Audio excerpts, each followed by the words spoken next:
Hello and welcome, it's Bushwhacker here with a Stationeers update. On today's video we are covering the Gargantuan update and what it has to offer.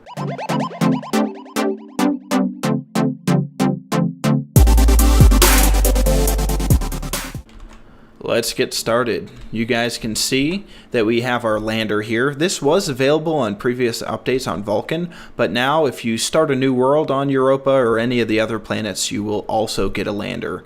It seems like each of the landers on the different planets has a few different supplies, but generally they are the same. Another big update you can see is that Vulcan now is orbiting a black hole. The developers state that this is going to create some difficulties and I guess a challenge for tracking it. I don't know if it maybe has different, if the planet maybe wobbles or something, so there are different orientations every day, but they state that this is going to be something that you're going to have to deal with. So I'm going to have to do a little experimenting to see exactly what they're talking about. One thing that you can do with these landers is you can take your wrench here and you can take off the crates and hope that they don't go into lava. And you can do this to all of the crates on the lander, and hopefully I don't die there. Also, the lander does have a seat, but at this time it is not operational.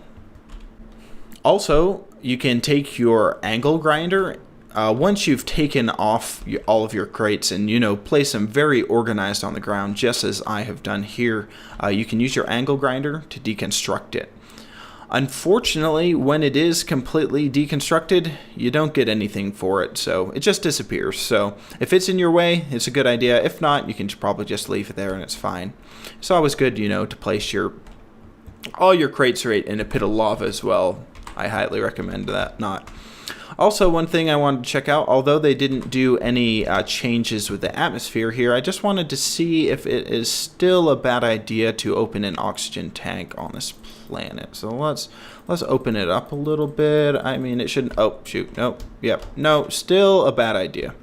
So if you're curious, do not open a tank of oxygen on Vulcan, seeing as the atmosphere is hydrogen and it's 670 degrees Celsius outside. Next, we are going to be looking at the planet of Europa. Unfortunately, with this update, it appears that it is not very happy that I am recording on this planet for some reason. So I don't know if maybe there's a bug or something going on here, but I'll try to give you the best view possible, which means I'm probably not going to be moving around a whole heck of a lot.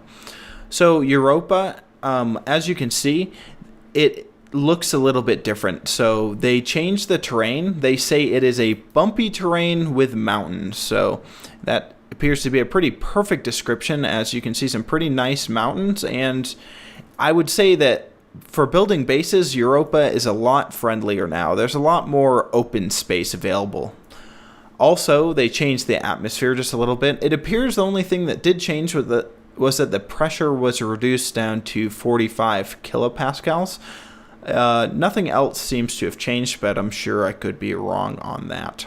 Also, like I said before, we have a lander on this planet, and you can see that Jupiter here, all of the gases on the planet are kind of spinning around, so that is new as well. And now we are magically on Mars, and it appears that we are somewhere maybe familiar to some of my other videos. The developers have implemented a new garbage collection system, they're calling it. Unfortunately, this is not going to pick up all the garbage that I seem to leave around when I make my videos, but it's going to clean up the program and make sure that it runs a little bit smoother. I definitely ran into issues of when I had very large bases that you would walk, the game would freeze for a second or two, and then you'd be able to walk some more. They state that you may notice more frequent, very short pauses, but that the long pauses where you're literally stuck in place for a couple seconds are gonna go away. So that's something that I'm very much looking forward to. And I can definitely tell that my frame rate does appear to be better, and that I'm really not noticing any of those very large pauses. Also, there have been updates to a lot of models in the game, so you can tell that the solar panels are totally different now. I quite like how they look.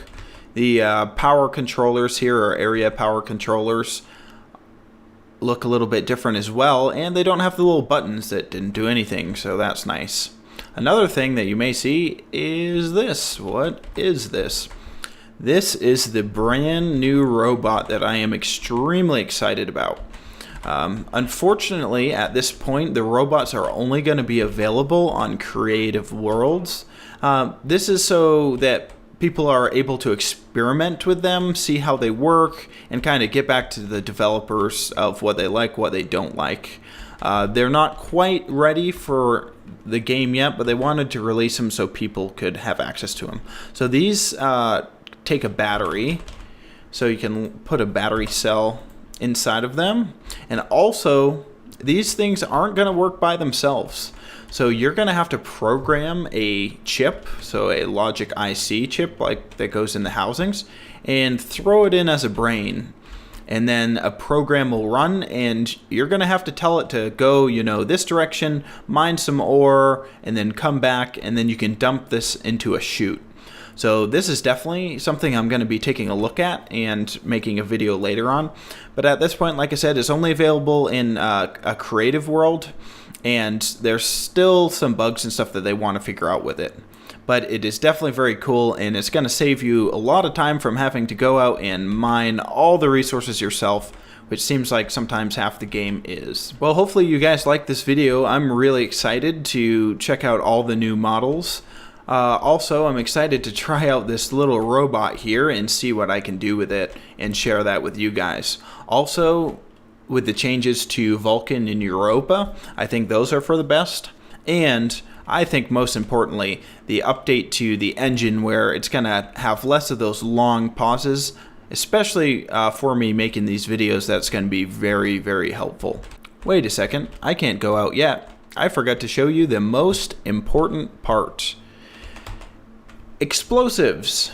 So the developers have introduced explosives. So let's just see. So this is maybe from a video that I made earlier. And this happens to be a tank of hydrogen and a tank of oxygen. And what else might we need? Maybe a detonator? There we go. Let's see. Now we're going to throw a battery inside this detonator. We'll turn her on, maybe.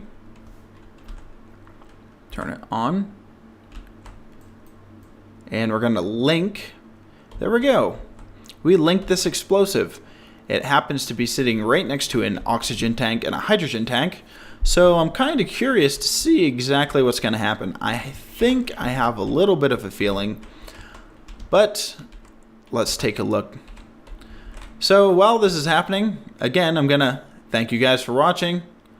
Hopefully I'll see you next time. Bushwhacker out.